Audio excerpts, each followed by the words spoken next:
आकाशवाणी गोरखपुर से प्रादेशिक समाचार।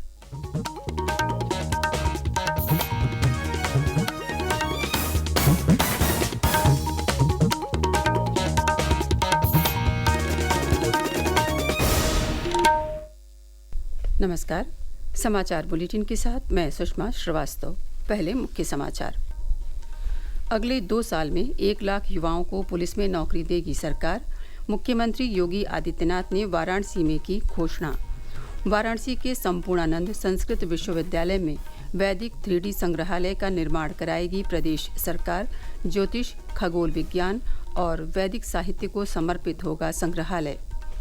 डॉक्टर कीर्ति पांडे बनाई गई उत्तर प्रदेश शिक्षा सेवा चयन आयोग की पहली अध्यक्ष आज लखनऊ में ग्रहण करेंगी पदभार। और छूटे हुए मवेशियों की ईयर टैगिंग के लिए चलेगा विशेष अभियान। गांव-गांव पहुंचेगी पशुधन विभाग की टीम।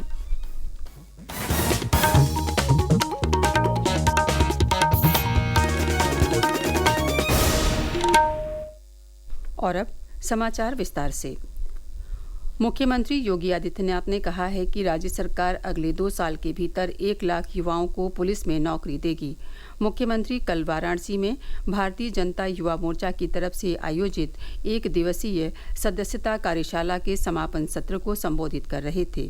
इस अवसर पर उन्होंने युवाओं से अनुशासित रहकर देश के विकास में प्रभावी भूमिका निभाने का आह्वान करते हुए कहा कि युवाओं ने सदैव राष्ट्र को नई दिशा देने का काम किया है।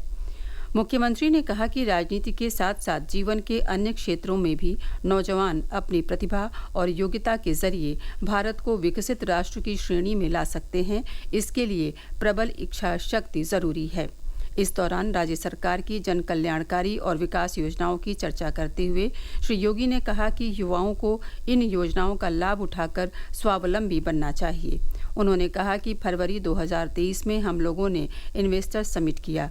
इस समिट में उत्तर प्रदेश को 40 लाख करोड़ रुपए के निवेश के प्रस्ताव प्राप्त हुए हैं।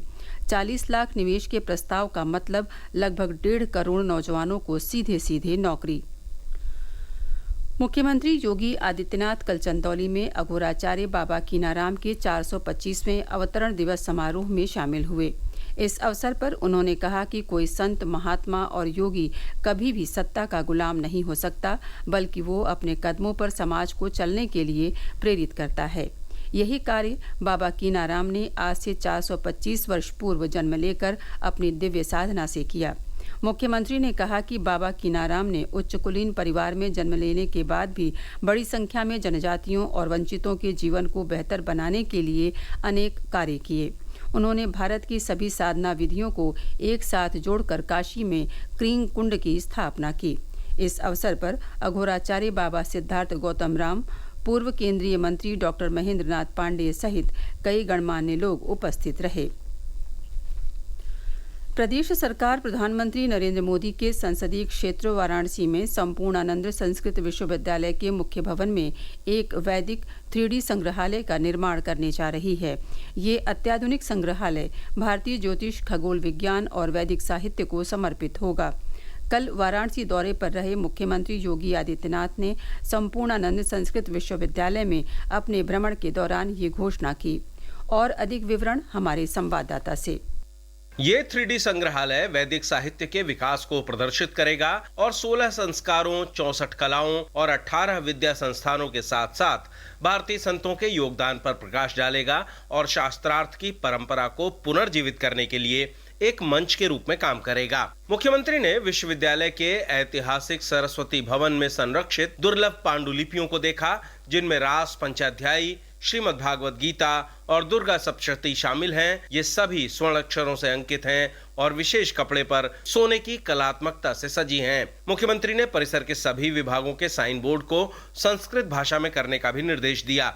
फिलहाल 234 साल पुराने संपूर्णानंद संस्कृत विश्वविद्यालय में भारत सरकार के सहयोग से राष्ट्रीय पांडुलिपि मिशन द्वारा संरक्षण कार्य किया जा रहा है। सुशील चंद्र तिवारी, आकाशवाणी समाचार, लखनऊ।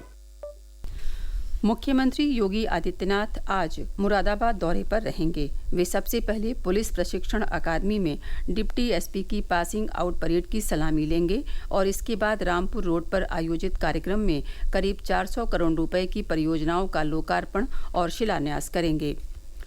भारतीय जनता पार्टी का सदस्यता अभियान आज से शुरू होने जा रहा है। पहले दिन प्रधानमंत्री नरेंद्र मोदी पुनः भाजपा के सदस्य बनकर इस अभियान का राष्ट्रीय स्तर पर शुभारंभ करेंगे, जबकि मुख्यमंत्री योगी आदित्यनाथ कल पार्टी की पुनः सदस्यता लेकर प्रदेश में इस अभियान का औपचारिक शुभारंभ करेंगे। पार्टी के प्रदेश महामंत्री गोविंद नारायण शुक्ल ने बताया कि सदस्यता अभियान के तहत प्रदेश में 3 करोड़ सदस्य बनाने का लक्ष्य तय किया गया है। प्रादेशिक समाचार आप आकाशवाणी गोरखपुर से सुन रहे हैं। ये समाचार बुलेटिन हमारी YouTube channel AIR news Gorakhpur और एक्स हैंडल AIR_GKP पर भी उपलब्ध है। बेसिक से लेकर एडेड माध्यमिक विद्यालयों और महाविद्यालयों में शिक्षक भर्ती के लिए बनाए गए उत्तर प्रदेश शिक्षा सेवा चयन आयोग की पहली अध्यक्ष डॉक्टर कीर्ति पांडे को बनाया गया है। डॉक्टर कीर्ति पांडे वर्तमान में गोरखपुर विश्वविद्यालय के समाजशास्त्र विभाग में प्रोफेसर के पद पर कार्यरत हैं। डॉक्टर कीर्ति पांडे आज लखनऊ में पदभार ग्रहण करेंगी। इस आयोग में अध्यक्ष के अलावा 12 सदस्य पदों पर नियुक्ति 14 मार्च को ही कर दी गई थी। अध्यक्ष के चयन का आदेश प्रमुख सचिव उच्च शिक्षा की तरफ से कल जारी किया गया। उत्तर प्रदेश माध्यमिक शिक्षा परिषद यूपी बोर्ड की हाई स्कूल और इंटरमीडिएट परीक्षा 2025 के लिए पंजीकरण की अंतिम तिथि 5 सितंबर है। इस तिथि तक छात्र छात्राओं के शैक्षिक विवरण यूपी बोर्ड की वेबसाइट पर अपलोड किए जा सकेंगे। मुख्यमंत्री योगी आदित्यनाथ ने पेरिस ओलंपिक में कांस्य पदक जीतने वाली भारतीय हॉकी टीम के प्रदेश के खिलाड़ी राजकुमार पाल को यूपी पुलिस में डिप्टी SP बनाने की घोषणा की है। मुख्यमंत्री ने ये घोषणा कल शाम लखनऊ में hockey India junior main inter zone championship 2024 के उद्घाटन के अवसर पर की। ओलंपिक हॉकी टीम के यूपी के दूसरे खिलाड़ी ललित उपाध्याय को पहले ही डिप्टी SP बनाया जा चुका है। इस अवसर पर मुख्यमंत्री ने कहा कि सरकार खेल नीति के जरिए खेल और खिलाड़ियों को बढ़ावा दे रही है। इसके अंतर्गत ओलंपिक, एशियाड, कॉमनवेल्थ और विश्व चैंपियनशिप प्रतियोगिताओं में पदक जीतने वाले खिलाड़ियों को सीधी भर्ती के माध्यम से सरकारी सेवा में स्थान दिया जा रहा है।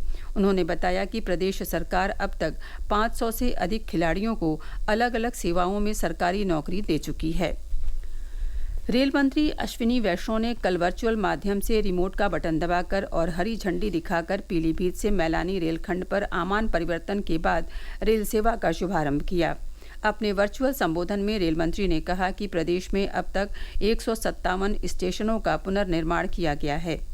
रेल सेवा शुभारंभ के दौरान पीलीभीत में मौजूद केंद्रीय राज्य मंत्री और स्थानीय सांसद जितिन प्रसाद ने कहा कि पीलीभीत शाहगढ़ और पीलीभीत मैलानी के बीच ट्रेन संचालन शुरू होने से रोजगार के साधन बढ़ेंगे और पर्यटन को भी गति मिलेगी।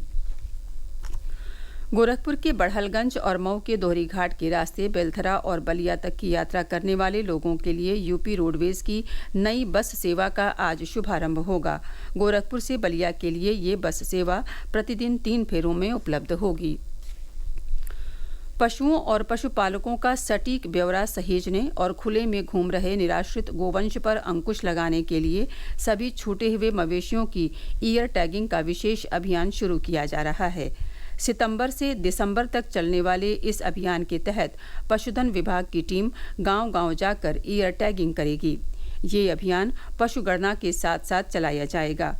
पशुधन विभाग के संयुक्त निदेशक MI खान ने बताया कि ईयर टैगिंग के 12 अंकों के विशेष नंबर से किसी भी पशु और पशु स्वामी का पूरा ब्यौरा आसानी से मिल जाता है। मुख्यमंत्री योगी आदित्यनाथ कल लखनऊ में 3 दिवसीय सशस्त्र बल महोत्सव का शुभारंभ करेंगे। इस महोत्सव का आयोजन लखनऊ छावनी के सूर्या खेल परिसर में सुबह 10 बजे से शाम 6 बजे तक किया जाएगा। इसमें हेलीकॉप्टरों, पैरामोटर्स, माइक्रोलाइट फ्लाइंग लड़ाकू विमानों का फ्लाइंग पास्ट, घोड़े और मोटरसाइकिल प्रदर्शन के साथ साथ पैरा जंप और विशेष बलों के कई रोमांचक प्रदर्शन देखने को मिलेंगे। ये महोत्सव सभी नागरिकों के लिए खुला है। और अब अंत में मुख्य समाचार एक बार फिर। अगले 2 साल में 1 लाख युवाओं को पुलिस में नौकरी देगी सरकार, मुख्यमंत्री योगी आदित्यनाथ ने वाराणसी में की घोषणा। वाराणसी के संपूर्णानंद संस्कृत विश्वविद्यालय में वैदिक 3D संग्रहालय का निर्माण कराएगी प्रदेश सरकार। ज्योतिष, खगोल विज्ञान और वैदिक साहित्य को समर्पित होगा संग्रहालय। डॉक्टर कीर्ति पांडेय बनाई गई उत्तर प्रदेश शिक्षा सेवा चयन आयोग की पहली अध्यक्ष आज लखनऊ में ग्रहण करेंगी पदभार। और छूटे हुए मवेशियों की ईयर टैगिंग के लिए चलेगा विशेष अभियान, गांव-गांव पहुंचेगी पशुधन विभाग की टीम। इसी के साथ प्रादेशिक समाचारों का ये बुलेटिन समाप्त हुआ। नमस्कार।